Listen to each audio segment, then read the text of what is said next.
By early 1945, with the failure of the Ardennes offensive in the west and the massive Soviet offensive in the east, time was clearly running out for Nazi Germany, a fact that was becoming obvious to many of her leaders. Hitler remained convinced that the war could still end favorably for Germany, but he was becoming an increasingly isolated and physically degenerated figure who believed his own propaganda. It was true that the German army and the Waffen-SS were performing miracles and attempting to hold the western and eastern fronts, not to mention Italy as well. But with the German economy collapsing under the weight of heavy Allied bombing, and with too few well-trained soldiers and sufficient armoured vehicles, and most importantly fuel, the attrition was unsustainable. Heinrich Himmler, head of the SS and the police, was by 1945 unquestionably the second most powerful man in Germany after Hitler. The SS he had built up was all-powerful, controlling a 900,000-strong army, the Waffen-SS, and a huge system of concentration and labour camps, and many industrial enterprises, making the SS a state within a state.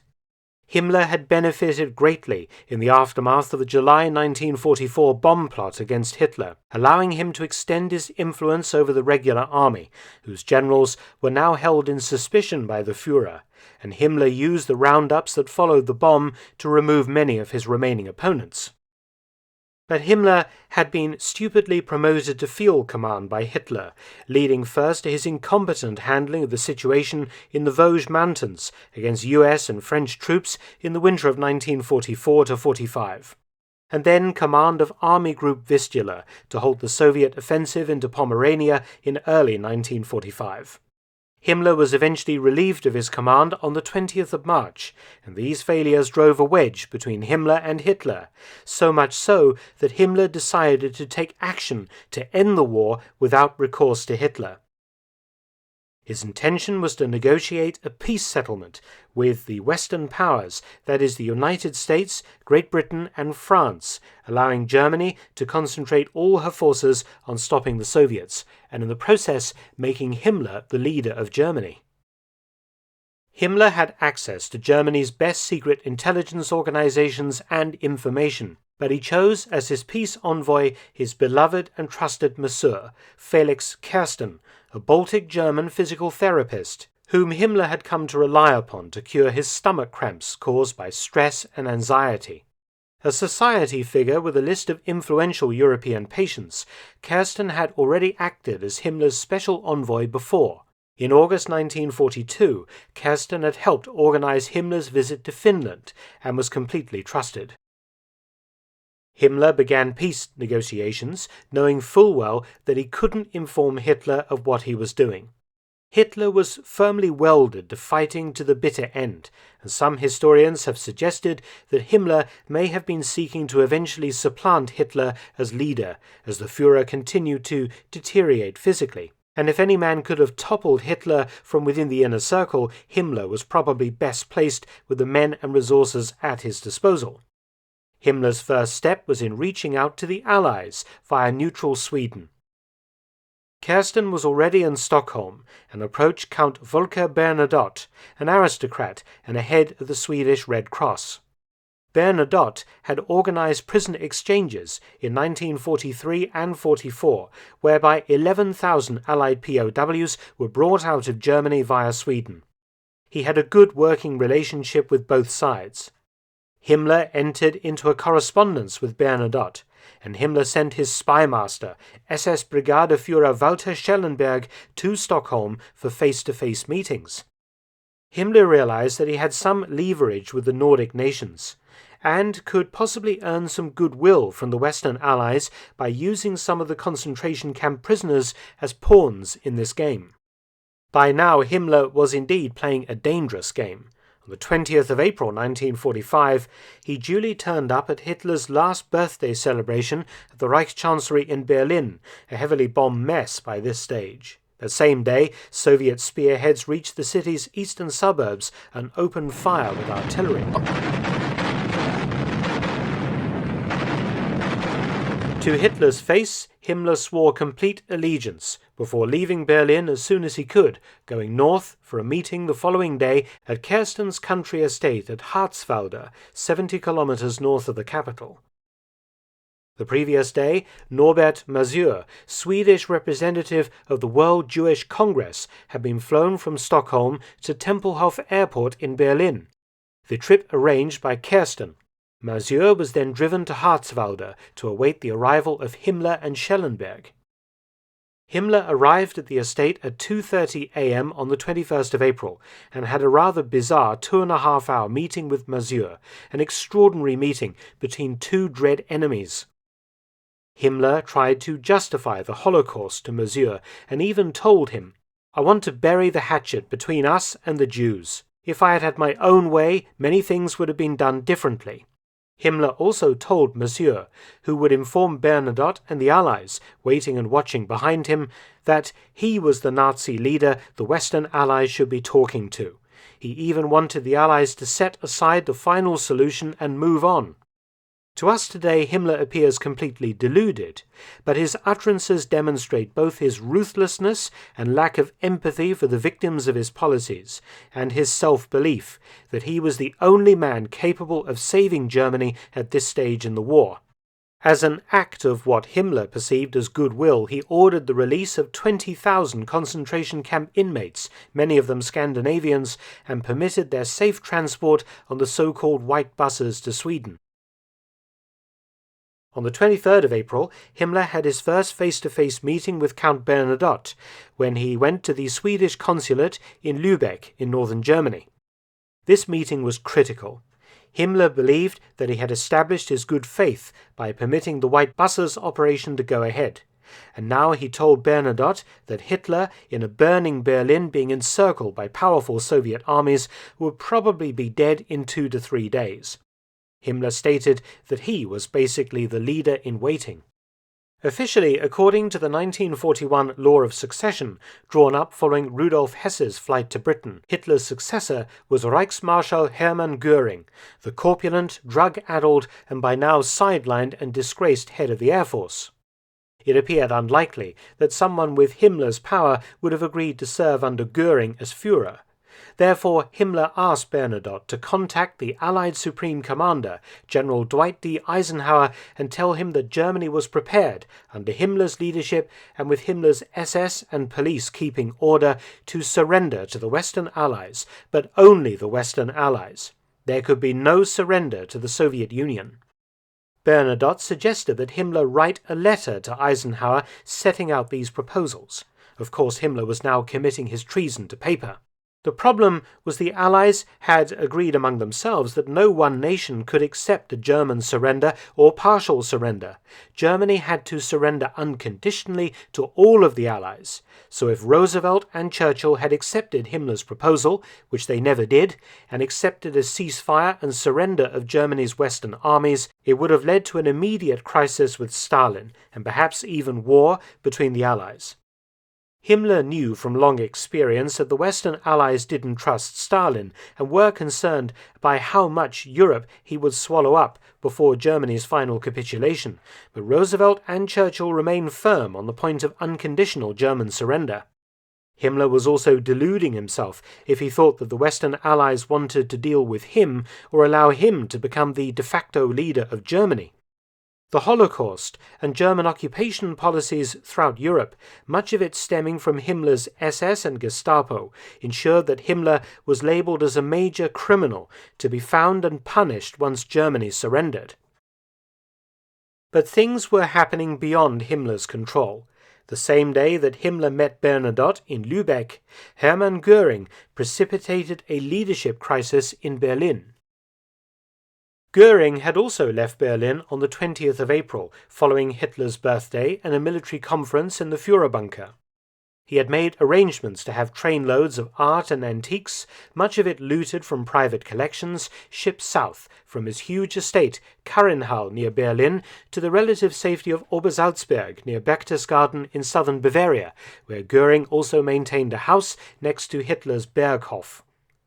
In Berlin, Hitler suffered a breakdown during a military situation conference in the bunker, and after calming down announced that the war was lost. Luftwaffe officers at the meeting reported to Göring that Hitler had broken and reneged all responsibility towards army and state. Göring was encouraged to send a telegram to Hitler asking him for permission to assume the leadership of the Reich. But Hitler recovered from his momentary lapse, and his sinister private secretary and minister without portfolio, Martin Bormann, intercepted the cable and spun it to Hitler as an attempt by Göring to seize power, in effect a coup.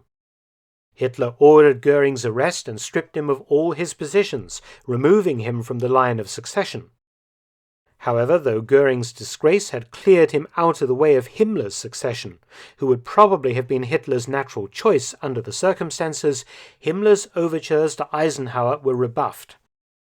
On the 26th of April, General Schellenberg was informed by Count Löwenhaupt, the Swedish legation at Lübeck, that Himmler's offer to surrender troops in Western Europe to the Allies had not been well received, specifically because Himmler was unacceptable to the Western powers as a person with whom discussions could be undertaken. Schellenberg did not inform Himmler of this development. Himmler had already dispatched a U.S. Army Air Force general the Germans had captured earlier in the war named Vanneman on the 24th of April to Switzerland, bearing a formal offer of German capitulation from Himmler to Eisenhower. On the 27th of April, Himmler breakfasted with Schellenberg and Count Bernadotte at Apenrode, and he expressed again his desire for some limited accord with the Allies, where he could still play a part. But Himmler's secret scheme was now leaked to the press, and the Western powers very publicly dismissed Himmler's peace offer, effectively ending his ambition to hang on to some high office after Hitler's demise. That same day, Himmler's SS liaison at the bunker, Gruppenführer Hermann Fegelein, went absent without leave, and was discovered naked, drunk, and in the company of his mistress in his Berlin apartment, with a suitcase full of civilian clothes packed. Hitler's bodyguards bundled him back to the bunker, where Bormann pressured Hitler to have him shot. The proverbial hit the fan on the evening of the 28th of April, when BBC Radio broadcast a Reuters press report all about Himmler's secret peace negotiations, this being picked up in the bunker by a gleeful Bormann. When Hitler was presented with evidence of the Reichsführer's disloyalty, he went berserk. Himmler was declared a traitor, relieved of all his officers and ordered arrested. The hapless Fegelein was marched outside and shot. When Hitler gave these orders, Soviet troops were only 300 yards from the bunker. The following day, Hitler confirmed Göring and Himmler's expulsion from the Nazi Party and dismissal from all officers, and named his successor as Grand Admiral Karl Dönitz, then headquartered at Flensburg in the north of Germany. Himmler, however, was not arrested, despite Hitler's order. He moved with Schellenberg, his adjutants, personal staff and bodyguard battalion to Kalkhorst, establishing a new SS headquarters there. Here he contemplated his next moves. Hitler killed himself on the 30th of April, and Dönitz succeeded as planned. Some of Himmler's subordinates pressed him to use his remaining men and take over Dönitz's new government. But Himmler was unsure and hesitant. He decided to use Schellenberg to continue negotiations with the Allies via Sweden and also through Grand Admiral Dönitz. Himmler wanted to be appointed a minister in the new government, and he did have some influence over Dönitz. It was Himmler who convinced Dönitz to replace Joachim von Ribbentrop as Nazi foreign minister. Von Ribbentrop, his career at an end and fearing capture, scuttled off to Hamburg and went into hiding. He was eventually apprehended by a British Army snatch squad some weeks after the city had been captured, shacked up in a grimy flat with a half-naked young woman. Himmler remained an important figure at Dönitz's new headquarters. The impression given of Himmler as a meek, confused and cowardly individual begging Dönitz for a new role and then being rebuffed is inaccurate. In fact, Dönitz actually appointed Himmler commander of all remaining German armed forces in northern Germany, Denmark and Norway.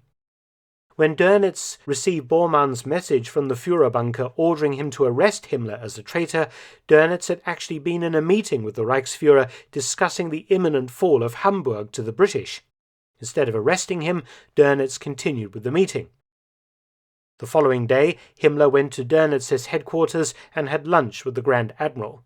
According to his mistress, Hedwig Potthast, Himmler hired rooms in Lübeck for her, and Himmler came to stay with her. This is in despite of the accepted history that Himmler was preparing to move south. But at some point, the pretense that Himmler would be able to obtain a position in Dönitz's government became clear. On the 6th of May 1945, only hours before the end of the war in Europe, Dönitz informed Himmler that according to Hitler's last will and testament, a copy having now reached him, Himmler was dismissed from all offices of state forthwith. He was no longer Reichsführer SS, head of the German police, or commander-in-chief of the reserve army. He was finished. Himmler apparently was castigated by the new Nazi Minister of the Interior, Count Schwerin von Krosigk, when he told him bluntly, "You should drive straight to Montgomery's headquarters and say you are Heinrich Himmler and that you want to take full responsibility for everything the SS has done." At this point, having exhausted all possible avenues as a peacemaker and latterly as a prospective minister in the new government, Himmler was left with two viable options: surrender himself to the Allies and face trial as a major war criminal and, of course, inevitable execution, or go into hiding. He chose the latter course. When Count von Krosigk told Himmler to drive to Montgomery's headquarters and take responsibility for the crimes of his SS, Himmler apparently turned white, said nothing in reply, and left Dönitz's headquarters, never to return. He evidently realized on the 6th of May 1945 that his power was at an end. But he didn't flee into hiding, at least not yet. Though the SS state functioned right up to the end of the war, Himmler didn't have his personal planes standing by to fly him to Sweden, Spain, Antarctica, or the Moon. Rather, he moved to a requisitioned farmhouse at Zadrup. At this point, Himmler released his guard unit, which made itself scarce, and was left with a handful of trusted officers and men from his personal staff who were all in the same position as their leader. With Himmler at Zadrup were 5 principal SS officers: his personal administrative officer, Standartenführer Dr. Rudolf Brandt, his personal doctor, Gruppenführer Dr. Karl Gebhardt, SS Brigadeführer Otto Ohlendorf, a major war criminal, his personal aide, Sturmbannführer Josef Kiermeier, and his 2 adjutants, Obersturmbannführer Werner Grothmann and Sturmbannführer Heinz Macher. There were also present about 10 other SS men, 7 of whom were NCOs. This group of perhaps 16 men, including Himmler, still had 4 large field cars at its disposal and plenty of weapons. According to established histories, Himmler now determined to go to Bavaria. According to Count von Krosigk, Himmler had previously stated to him sometime in early May the following regarding the Allies: "They will never discover me. Political developments are going to be in my favor. I shall go into hiding to await them." We will deal with Himmler's movements on the run in a future video, but it certainly appears the case that Himmler still sought some future role in Germany, and his stated aim was to lie low and then re-emerge once the political situation was favorable. He didn't appear to be interested in escaping from Germany. He was close to neutral Sweden, yet gathered his loyalists to go south through the entire length of Germany under Allied military control to Bavaria, when he could still have fled with relative ease north to a neutral nation. Himmler the peacemaker was now Himmler the fugitive, but Himmler remained in the game and a wily and resourceful opponent at this stage. Many thanks for watching. Please subscribe and share, and also visit my audiobook channel, War Stories with Mark Felton. You can also help to support both of my channels at PayPal and Patreon, details in the description box below.